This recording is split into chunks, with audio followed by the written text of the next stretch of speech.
Will not react. I'm going to hold every commander, from the sector commander to the company commander to the platoon commander to the section commanders responsible. If anything happens within your AOR and you do nothing, you will be court-martialed. That I guarantee you. Now the service chief have been removed. Christopher Musa. Hello everybody, welcome back to Plan B TV News Gist and Blog. Now, over the time, Nigeria CDS have been advising Nigerians to go and learn Kunfu and how to swim in order to secure themselves. And when he said that, all Nigerian elites, they were clapping that is a good advice. At least when you see those Fulani S-men, the only thing you can do is to make sure that you just do your Kunfu and wait for them. Then, whatever that happens, don't cry out. We also know about the buying of Christians in the north and the genocide that have been happening in Nigeria.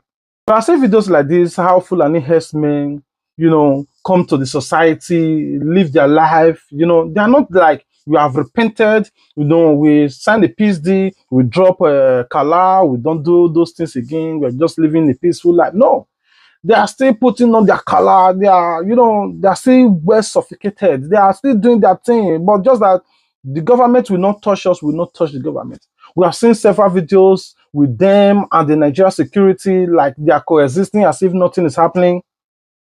Now, Nigerians have cried out because the poor are the ones being targeted in Nigeria. If you watch carefully now, Nigerian pastors are not saying anything. Nigerian imams are not saying anything. The cleric and the clergy are not saying nothing about all of this. But just recently, I came across this particular bishop when he was saying something, but I will get back to him later. Now, I want you guys to watch this particular video of what Christopher Musa, the former CDS, what he said in this video. I want you guys to watch it. We'll be right back. Will not react. And I do not want to hear that I was not giving any command. As long as you are deployed, your task is to secure your community. You are all aware on what condition you are supposed to shoot at the enemy. When your life is at stake and you have no other means of protecting yourself, you are allowed to fire.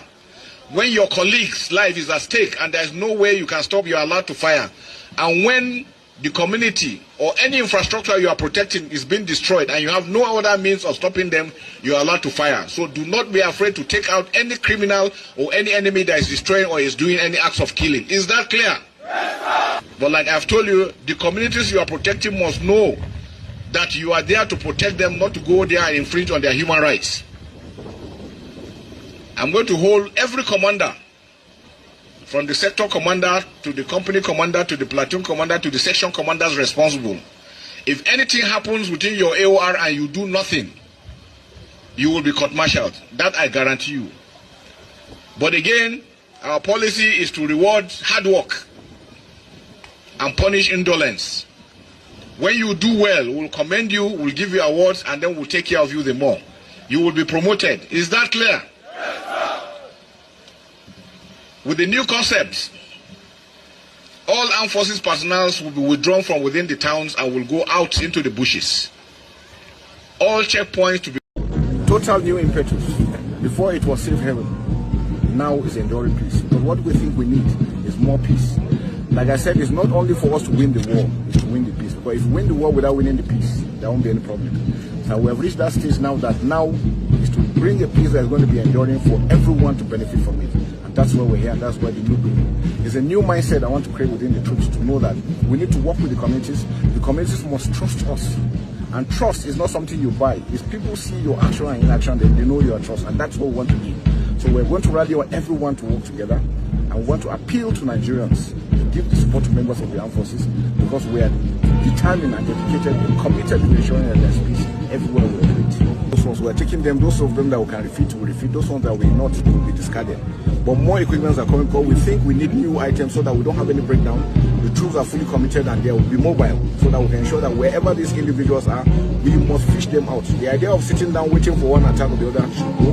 We must go into the bush and bring them, and that's why I directed that all checkpoints within the town should be left to the police to handle. The troops, armed forces personnel should be at maybe the entry points and exit points only.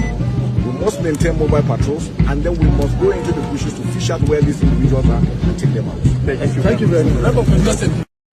Now, when they were buying Nigerians, This man had been saying, go and learn Kung Fu. Nothing happened to him. Immediately, he changed voices and said, Nigerian military, you must take command and take charge to make sure that you combat this Fulani herdsmen. Make sure that you defend the community you are being deployed to. Immediately he said those words, they replace him. They replace him after this particular video. Why would he ask or command the Nigerian army to go after Fulani? Instantly. It didn't take 2 days, 4 days. They removed him from office. Now the service chief have been removed. Christopher Musa was removed because Christopher Musa has dealt with the insurgents more than Burutai. Burutai was protecting. Burutai was building Nigerian Christian soldiers. Now, let's go to the next level. The Fulani herdsmen now, they are no longer afraid. They live freely in the north. They coexist and cohabit and they live together with the normal people. People are paying ransom to them to live peacefully. I came across this particular video whereby some people were saying that if before Fulani attack them, all the Nigerian military will just come to their village and make sure that they strip them of their weapons. No weapon, you're not allowed to hold your hunter, kala or nothing, they just take it. Then the next day, Fulani come, wipe them out. That is to tell you that something is wrong upstairs. The man that said recruit more army is not saying anything. Not that we see that, okay, is the president, he gives command and the military are doing otherwise. No, he's not saying nothing. We made videos about that girl that were being kidnapped. Nobody in Nigeria, including those that are not on the social nets, they saw that particular video from another person's phone that this girl will held hostage. The motion was not raised. No security agency, no police, no government officials speak about it. It was just normal. But now, if it happened to them, they want the whole world to join them to weep. I don't know why the Fulani herdsmen is going after the poor. If you like me, Bishimika, if they kidnap you, you are paying ransom of more than 20 million. It's none of their concern. The minimum they can have for you sometimes is 10 million. They are not going after the rich, they are going after the poor. What does that tell you? Now, the government officials are fully involved in this business. They know that definitely Nigeria will rally around to secure, but I don't know why Nigerians are not voicing out, they are not protesting, nothing is being done. Now, if you pay attention, you will also know that the news agency is also compromising this whole issue. They're not saying anything. And they're not voicing out. They're not reporting. And if they intend to do, maybe the Broadcasting Commission will sanction them. I don't really know why. In 2017, for instance, there was an attack in Bakin Kogi, Kaninkong. And Channels TV, I'll mention names, said 7 houses were burnt and 4 people were killed. I left Port Harcourt to southern Kaduna. I counted 150 houses, and I saw a mass grave containing 21 persons. So the media is also complicit in what is happening in the Middle Belt. Thank God for News Central for what you're doing. Unfortunately, you are very young. You started in 2017 or thereabouts. But these atrocities have been going on for many years. Before I founded Middle Belt Times, let me tell you why. I was writing for various platforms. And sometimes when I write my stories, they will tell me that these guys are not terrorists. They are unknown gunmen or they are bandits. And one day I spoke to an editor. I said, look, sir, don't publish my story. And in 2019, of course, because if you must speak the truth as a journalist in this country, then you must be ready to face the consequences. 2019, I spent 162 days in prison for my uncompromised reportage. And when I was stepping into Kaduna prison, the first thing I wanted to see were the terrorists that have been terrorizing our people. I didn't find any. The few I found, including the ones who killed the Agwam Adara in 2018, they were looking better than me that was coming from outside in the prison. As of today, I don't know their whereabouts. They may have been released, because I remember meeting a certain Adamu in Kaduna prison who told me something. He said, look, he was arrested for illegal possession of firearm. That's a capital offense. The security agents are no longer here. I heard somebody talking about the judiciary. It's a compromised judiciary. It is. When I got to prison, I saw a lot of young men from Southern Kaduna who were standing trial for simply trying to defend their communities. I wept bitterly. It takes VDM to release those videos that skyrocket, that draw the attention of the Americans. And even this man particularly is being targeted right now because it's the one recording and posting and crying to Donald Trump or the Western body to come to their aid. They were sending, Nigerian government are sending delegates to quickly paint Nigeria white, saying that no, there is no genocide in Nigeria. No, everything is peaceful, despite everything that is happening in Nigeria. Now, I will rest this here because there are a lot of videos to talk about. But I want you guys to let me know in the comment section, what are your thoughts? Do you think you are safe? What are the next things we are supposed to do in Nigeria to secure ourselves? Now that they said we are not allowed to defend ourselves, the only thing that we can use to defend ourselves is Kunfu. And even that Kunfu, if you hit full and AS-men, you'll be arrested for it. Just be doing your in far distance. Don't go close to them. If you hit full and you will be arrested for it. Anyway, I rest my case. I'll be waiting for you guys in the comment section. What are your thoughts? And I'll leave you with this video.